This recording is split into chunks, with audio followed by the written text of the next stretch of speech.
अनि माननीय हर्क साम्पाङज्यूले पनि गाली गर्ने विषय उठाउनु भएको थियो, मुख छाड्ने विषय उठाउनु भएको थियो। अब मुख नछाड्नु भनेर भन्नु पर्यो हामी सबैजनाले। यो यति बेथिति छ कि यसमा कि तपाईँको हाम्रो एउटा स्ट्र्याटेजी हामीले बनाएको छौँ। यसमा हाम्रो विभिन्न मन्त्रालयहरू हामी समन्वय गरेर यसमा काम गरिरहेको छौँ। किनभने यसमा भनेको तपाईँको हाम्रो 3-4वटा मन्त्रालय मिलेर काम गर्नुपर्ने हुन्छ। स्क्यामको लागि पनि त्यही नै हो, अर्थ मन्त्रालय पनि त्यसमै आउँछ, हाम्रो गृह मन्त्रालय पनि त्यसमै आउँछ, सूचना तथा प्रविधि मन्त्रालय पनि हाम्रो यसमै आउँछ। त्यही भएर हामी 3-4जना मन्त्रालय 3-4वटा मन्त्रालयहरू मिलेर चाहिँ एउटा कङ्क्रिट एउटा प्लान निकालेर एउटा टिम जसरी टास्क फोर्स गठन गर्ने भन्ने विषय उठाउनु भएको छ। त्यही लाइनमा नै हामी छौँ हजुर। हामी पक्ष र विपक्ष भन्दा नि राज्य एउटा गतिमा गइरहेको समयमा मैले व्यक्तिगत रूपमा धेरै त मैले बोल्दिनँ, हजुरलाई थाहा छँदैछ, म कहिले उठेर पनि म समय पनि लिन्न।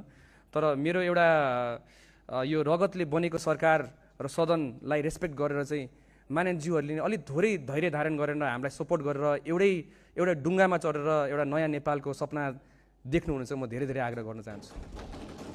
हर्क साम्पाङज्यूले पनि गाली गर्ने विषय उठाउनु भएको थियो, मुख छाड्ने विषय उठाउनु भएको थियो। अब मुख नछाड्नु भनेर भन्नु पर्यो हामी सबैजनाले। यो यति बेथिति छ कि यसमा कि तपाईँको हाम्रो एउटा स्ट्र्याटेजी हामीले बनाएको छौँ। यसमा हाम्रो विभिन्न मन्त्रालयहरू हामी समन्वय गरेर यसमा काम गरिरहेको छौँ। किनभने यसमा भनेको तपाईँको हाम्रो 3-4वटा मन्त्रालय मिलेर काम गर्नुपर्ने हुन्छ। स्क्यामको लागि पनि त्यही नै हो, अर्थ मन्त्रालय पनि त्यसमै आउँछ, हाम्रो गृह मन्त्रालय पनि त्यसमै आउँछ, सूचना तथा प्रविधि मन्त्रालय पनि हाम्रो यसमै आउँछ। त्यही भएर हामी 3-4जना मन्त्रालय 3-4वटा मन्त्रालयहरू मिलेर चाहिँ एउटा कङ्क्रिट एउटा प्लान निकालेर एउटा टिम जसरी टास्क फोर्स गठन गर्ने भन्ने विषय उठाउनु भएको छ। त्यही लाइनमा नै हामी छौँ हजुर। अनि यसको रेस्पोन्डको विषयमा पनि सोसल मिडियामा जसरी गाली बेइज्जती गरिन्छ, हाम्रो विशेष गरी भनौँ हाम्रो माननीयज्यूहरूलाई पनि त्यसमा हामीले एकदम निर्मम रूपमा हामीले प्रस्तुत भइरहेको छौँ। हामीले यसमा कुनै हजुरहरूलाई त्यो अट्याक आएको कुरामा विषयमा तपाईँ यो पार्टी र त्यो पार्टी भनेर हामीले छुटाउनेवाला छैनौँ।